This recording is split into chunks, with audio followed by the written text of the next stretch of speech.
गौतम बुद्ध अपने शिष्यों के साथ लगातार यात्रा पर रहते थे। उन्होंने नियम बनाया था कि मॉनसून के मौसम के दौरान उन 2.5 महीनों के लिए आप एक ही जगह पर रह सकते हैं। उन सन्यासियों और भिक्षुओं के लिए जो उनके साथ थे, एक नियम था कि आपको 2 दिन से ज्यादा किसी भी जगह पर नहीं रहना चाहिए। आमतौर पर भिक्षुओं को कई घरों में आसरा दिया जाता था, इसलिए उन्होंने ये नियम बनाया कि 2 रात से ज्यादा आप एक घर में नहीं रह सकते, वरना उस परिवार पर काफी बोझ पड़ेगा। वो 10 लोगों को आसरा दे रहे हैं, आप वहां 1 महीने के लिए मत रुकिए। सिर्फ 2 दिन। होना तो ये 1 दिन चाहिए था, लेकिन 2 इसलिए क्योंकि आप इतना लंबा सफर तय करके आए हैं, थोड़ा आराम मिल जाए।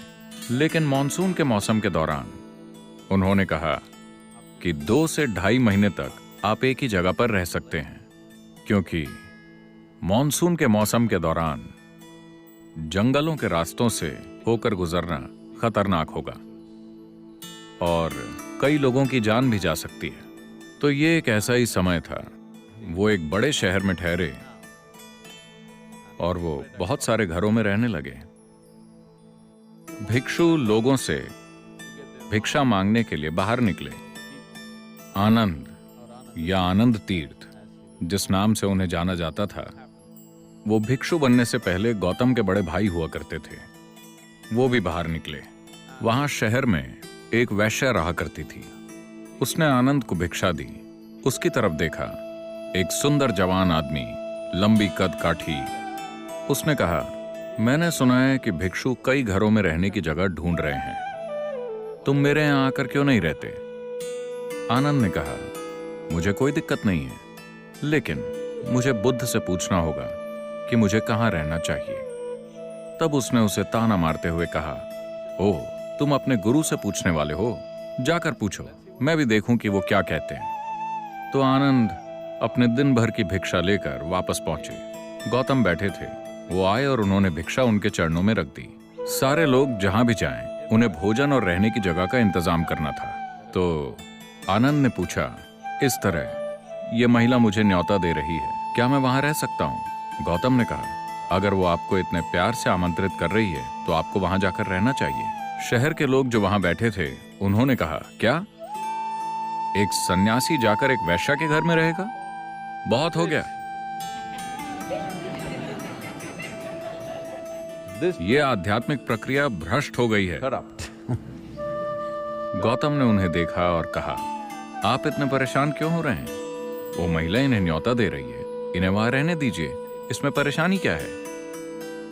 वो सभी खड़े होने लगे और उन्होंने चिल्लाना शुरू कर दिया। उन्होंने कहा, रुकिए, मैं इस मार्ग पर हूं क्योंकि मुझे लगता है कि ये जीने का सबसे शक्तिशाली तरीका है। अब आप मुझसे कह रहे हैं कि उसके तरीके मेरे तरीकों से ज्यादा शक्तिशाली हैं।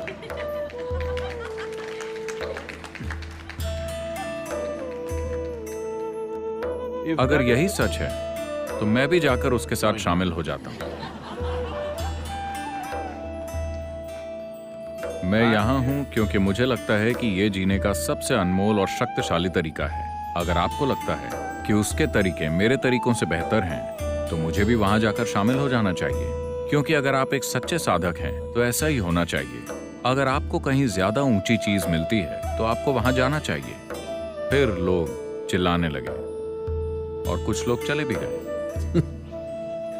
फिर आनंद गए और उसके साथ रहने लगे। मॉनसून का समय था, बारिश की वजह से ठंड बढ़ जाती है। आनंद ने पतली सी धोती पहनी हुई थी, तो उसने उन्हें एक अच्छा सा रेशम का कपड़ा दिया।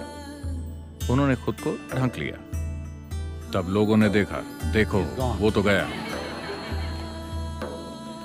उसने बढ़िया खाना बनाया और उन्हें परोसा। उन्होंने खा लिया। फिर शाम को उसने उनके लिए नृत्य किया। वो बैठे रहे, बहुत ध्यान से देखते हुए, पूरी सतर्कता के साथ। फिर जब लोगों ने संगीत सुना, अब तो खेल खत्म। चीजें ऐसे ही चलती रहीं। जब वक्त खत्म हो गया, जब बारिश बंद हो गई, जब जाने का वक्त आया, तब आनंद गौतम के पास आए और उनके साथ एक महिला भिक्षु थी।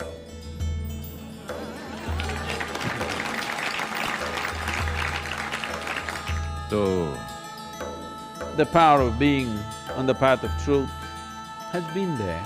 सत्य के मार्ग पर चलना हमेशा से शक्तिशाली रहा है, लेकिन कई बार ये ऊंचाइयों तक पहुंचा है पर कभी मुख्य धारा नहीं बना।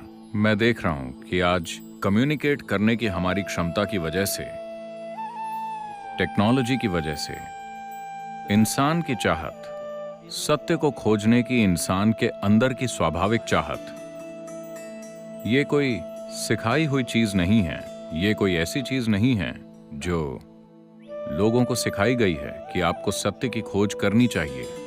ये इंसानी बुद्धि के लिए स्वाभाविक है कि वो सबसे ऊंची चीज को खोजती है।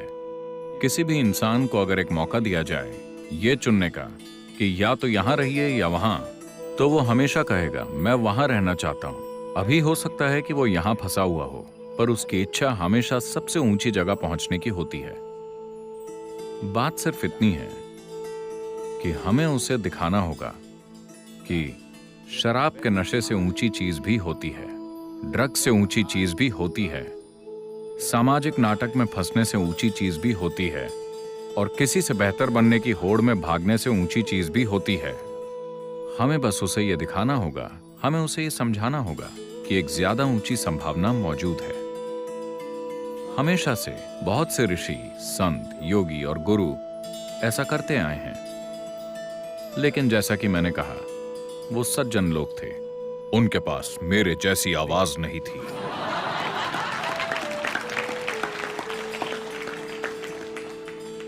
उनके पास माइक्रोफोन नहीं था। उनके पास ऐसे उपकरण नहीं थे जिनसे वो दूर किसी से बात कर सकते। वो सिर्फ इतने ही लोगों से बात कर पाते थे। इसके बावजूद उन्होंने जबरदस्त काम किए। उस समय के हालातों में उनमें से कईयों ने कृपा और ऊर्जा के माध्यम से जबरदस्त काम किए। उन्होंने अपने आसपास के लाखों लोगों को रूपांतरित किया। उन्होंने अपने आसपास के लाखों लोगों को सत्य के मार्ग पर अग्रसर किया और सत्य की शक्ति का एहसास कराया। पर अब वक्त आ गया है जहां कम्युनिकेट करने की हमारी क्षमता इतनी बढ़ गई है कि हम सत्य को घर घर तक पहुंचा सकते हैं। हम सच को हर किसी के दिलो दिमाग तक पहुंचा सकते हैं। इससे पहले कभी यह मुमकिन नहीं था। टेक्नोलॉजी ने हमें यह सहूलियत दी है। मुझे लगता है कि यह सत्य को मुख्य धारा बनाने का सबसे अच्छा समय है। ये सच्चे बनने को, सच जानने की अभिलाषा रखने को और सच की खोज करने को इस ग्रह की सबसे बड़ी ताकत बनाने का अच्छा समय है, क्योंकि हमारे पास ऐसे साधन हैं जो पहले किसी के पास नहीं थे।